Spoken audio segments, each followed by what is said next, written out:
Olá pessoal, estamos de volta com mais um vídeo da nossa série de vídeos sobre o livro Como Integrar Fé e Trabalho, do Timothy Keller. Tá? E esse livro ele impactou muito a minha vida e eu espero que você esteja gostando dessa série. Eu espero que você seja motivado a ler o livro e principalmente a relacionar os princípios bíblicos que nós encontramos na palavra de Deus com o livro e que esses princípios se tornem práticos na sua vida. Capítulo 2 se chama A Dignidade do Trabalho. Antes de começar, eu já queria pedir para você curtir esse vídeo, tá? Se esse conteúdo tem ajudado você, se você tem acrescentado valor para a sua vida esse conteúdo, eu te peço que, por favor, curta esse vídeo, segue o canal, ajuda a compartilhar para que a gente possa divulgar cada vez mais esses assuntos para a glória de Deus. Então, o capítulo 2 fala sobre a dignidade do trabalho. E a gente vai ver um pouquinho sobre essa questão do capítulo 2. O trabalho, o capítulo ele começa com um texto de Gênesis, capítulo 1, versículo 26 e 27, que diz assim: E disse Deus, façamos o homem à nossa imagem, conforme nossa semelhança. Domine ele sobre os peixes do mar, sobre as aves do céu, sobre o gado, sobre os animais selvagens e sobre todo animal rastejante que se arrasta sobre a terra. E Deus criou o homem à sua imagem, a imagem de Deus o criou. Homem e mulher os criou. Então, o início do capítulo, ele lê este texto e já o primeiro tópico fala isso, né? O trabalho como uma necessidade aviltante. E essa palavra aviltante quer dizer desonroso, né? Uma necessidade desonrosa, algo ruim, essa visão do que é o trabalho. E ele começa relacionando a visão grega do trabalho. Para os gregos, o trabalho ele é um mal necessário. Ele é um mal a ser evitado, na verdade. Para eles, para os gregos, a forma mais elevada de trabalho era mais cognitiva, do pensamento, e menos braçal. Então, eles meio que, aqueles que podiam estar nessa forma de trabalho mais cognitiva, era meio que estavam mais elevados.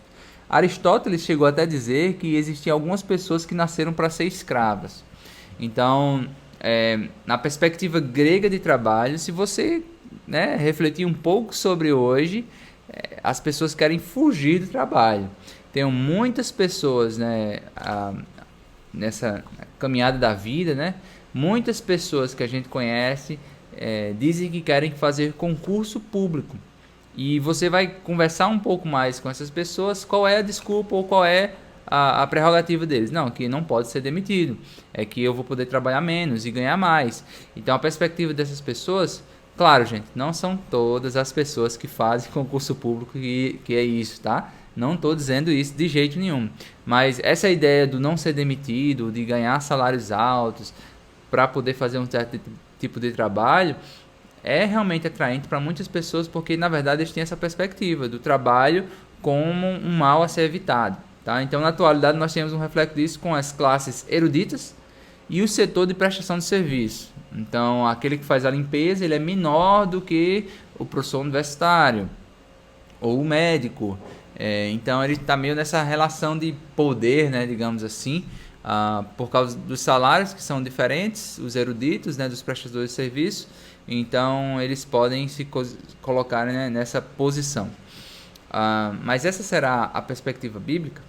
Então o trabalho, ele, na visão bíblica, ele tem um sinal da dignidade. Ele traz a ideia de dignidade que em Gênesis 1, Deus dá ao homem o ofício, somente ao homem, de subjugar a terra. Ele não dá para os animais esse ofício, ele não dá para as plantas esse ofício, mas ele dá para o homem. Então o homem é quem tem que fazer a terra produzir. Então ter o domínio sobre a terra quer dizer o quê? Exercer governo. Então Deus estabelece o governo, o autogoverno é necessário, o governo da terra, o governo trazer ordem. A função do governo é trazer ordem para que as coisas não se tornem caos. Então trazer governo sobre a cultura, trazer governo sobre o trabalho, implica na nossa função como imagem e semelhança de Deus. A gente está seguindo isso. Tá? Então o trabalho ele é digno porque é algo que Deus faz e porque nós o fazemos no lugar de Deus, como seus representantes. Aprendemos que o trabalho não somente tem dignidade em si, mas também que todos os tipos de trabalho são dignos. Então não tem essa de trabalho simples e trabalho melhor. Então, até o trabalho que é considerado simples, sem ele a vida não floresce. Se você pensa numa pessoa que trabalha em limpeza, uma diarista, por exemplo, o trabalho dela tem dignidade e sem esse trabalho a vida não floresce. Tá? Se você pegar um caso extremo de uma escola que não existe limpeza, por exemplo, as pessoas vai ter um vírus, uma bactéria, alguma coisa que as pessoas vão adoecer e vai morrer. Não vai cumprir o seu propósito. Então, um trabalho de grande importância que ele não é visto como o tal. Ele não para as pessoas não tem dignidade, digamos assim. Né? Só que na perspectiva cristã, não é assim. Sem esses trabalhos, a vida não floresce. Tem a história no capítulo 2 do porteiro Mike e a sua vocação, né? Ele fala desse porteiro que está lá sempre servindo, com a disposição de pegar as malas da pessoa, de ver se tem alguém saindo, de chamar o pessoal pelo nome, o pessoal que mora no prédio. É um cara que se importa com as pessoas, de cuidar, de abrir a porta, de ver se as plantas estão sendo regadas. E quando ele fala vão perguntar a ele sobre o trabalho dele, ele vai dizer, não, esse é o meu trabalho, eu fui chamado para isso. Entende o seu trabalho como um chamado. Então isso traz dignidade. Tá? O mundo físico, ele é importante, porque também o nosso futuro eterno é físico. A Bíblia fala de novos céus e nova terra. É uma terra renovada, é uma terra purificada. Em Apocalipse, quando fala sobre isso, a palavra para nova terra não é um novo do nada. É um novo de renovo. É um novo que vai se tornar novo mais uma vez. Então ele vai ser renovado. A nossa perspectiva sobre o novo céus e nova terra não é, gente, a gente tocando harpa numa nuvem. Não é essa perspectiva que a Bíblia nos traz. Então, novos céus e nova terra, a criação e as coisas eternamente boas. O que é que esse ponto quer dizer? Na criação, e as coisas são eternamente boas em relação ao mundo físico.